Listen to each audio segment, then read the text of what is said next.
Yoo yaa harka fuunee akkam jirtu daawwattoonni fi dhaggeeffattoonni koo akkuma beekamu yeroo darbee paaspoortii yeroo jalqabaatiif akkamittiin appilaayi gochuu akka dandeenyu waliin ilaallee turre.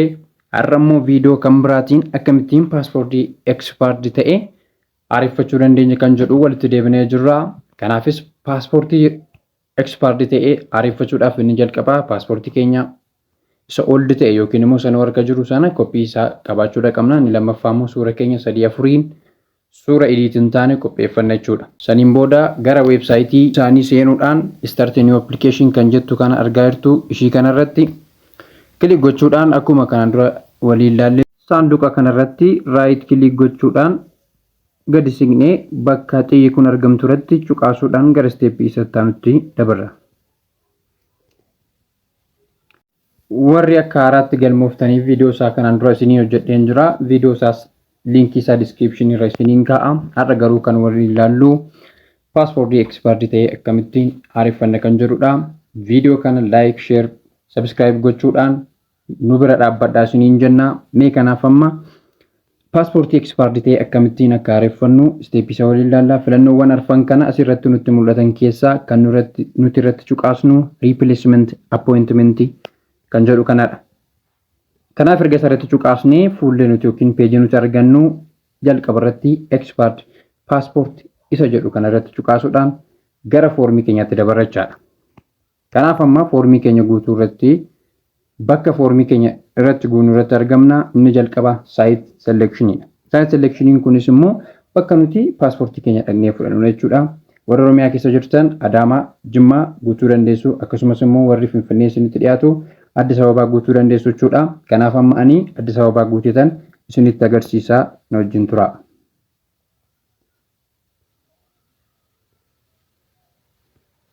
Ergan site selectionii koo seeraan guutuu mirkaneeffadhee next jechuudhaan gara steeppii isa taanutti darba. Steeppii nuti irratti argamnu immoo date and time dha. Date and time koo Maarchii 12 bara 2024 tti naa qabee jira jechuudha. Next jechuudhaan gara steeppii isa taanutti dabarra. Steeppiin itti aanu immoo personal information dha. Personal information kana irratti immoo inni jalqaba irratti personal detail jedhu kuni maqaa keenya maqaa kayyuutti Ingiliffaan akkasumas immoo Amaariffaan guutuu qabna. Inni itti aanu immoo date of birth yookiin immoo guyyaa dhaloota keenya, lakkoofsa bilbilaa, bakka itti dhalanne, jendarii, marital status isaan kan dirqama guutuu qabna. Warreen dhiise kun optionalidha. Guutuus guutuu dhiisuu dandeessu. Kanaaf ani yeroo keenya qusachuufan guute isin immoo kan keessan kan paaspoortii keessan irra jiru guutuu dandeessu jechuudha. Haala kanaatiin gara steeppii isa biraatti dabarra. Steeppiin itti aanu kun immoo adreesiidha. Bakka nuti itti argamnu yookiin magaalaa yookiin naannoo nuti itti argamnudha. Isa mee waliin haa guunnu.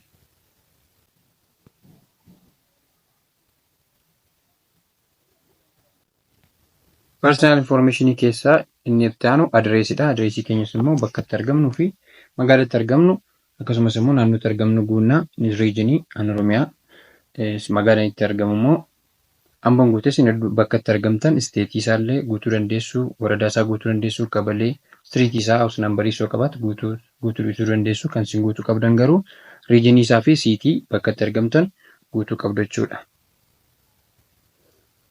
Inni kan biraan immoo faamilii diteelidha. Guuttanis guutuu baattanis rakkoon qabu jechuudha. Steeppiin personal information keessaa baay'ee murteessaa kan ta'e tokko immoo paaspoort information keenya guutuudha. Innis oldi paaspoort nambarii keenya akkasumas immoo guyyaa paaspoortiin keenya itti ba'ee fi guyyaa paaspoortiin keenya ekspaardi ta'e bakka itti guunnuudha jechuudha. Isa kana erga seeraan guunnee submit bakka jettu kanarratti cuqaasuudhaan gara steeppii isa kan biraatti dabarra jechuudha. Amma bakki nuti irratti argamnu personal information keessaa steeppii isa dhumaa ta'e innis immoo bakka itti paaspoortii koppii keenyaa fi suura keenya upload goonuu dhageenya jirra. Innis immoo meegaabaaytii tokko gadi ta'uu qaba. Innis immoo faayila qopheeffanne bilbila keenya keessaa yookiin immoo laaptooppii keenya keessaa biroozarii bakka jettu kanarra tuquudhaan bakka faayilli keenya jiru irraati gara kanarratti upload gochuu dandeenya jechuudha. Kanaaf erga isaa upload gochuu keenya seeraan mirkaneeffanne upload bakka jettu kanarratti kilik gochuudhaan gara steeppii isa samariitti dabarra.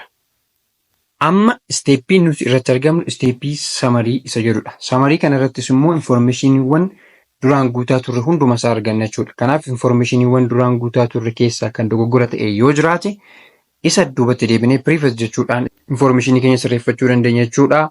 Erga information keenya seeraan guutuu mirkaneeffannee confirm applicant details kan jettu kana fuulduratti boxii argamtu irratti click tuquudhaan next jechuudhaanis gara steepii paymentiitti dabarra jechuudha. Amma kana irratti argamnu steepii payment isa jedhudha. Step payment keenya sammuu kan raawwachuu dandeenyu karaa sadiini. Branchii baankiitti, CB birrii yookiin mobile bankingidhaan akkasumas immoo teeleebiriidhaan kaffaluu dandeenya. Isin kan isinitti toleen kaffaluu dandeessu anamma fakkeenyaaf hojjechaa jira waan ta'eedhaaf biraanchiinan kaffala.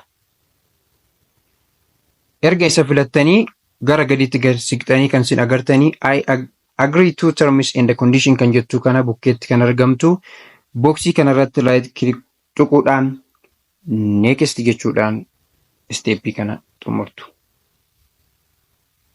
Erga next jennees page nuti argannu payment instruction kan jedhu kanadha. Payment instruction kanarratti order code nuti ittiin baankiitti kaffallu yookiis immoo teeleebiriidhaan yookiis mobile bankingidhaan itti kaffalluu fi odeeffannoowwan paaspoortii keenya isa haaraa asirratti waan argannuuf fuula kana print goonee bahuudhaan gaafa beellama keenyaa deemnu waraqaa kana qabachuudhaan lafa itti yookiin immoo site selection filannetti waraqaa kana qabannee deemnee paaspoortii keenya fudhanne jechuudha.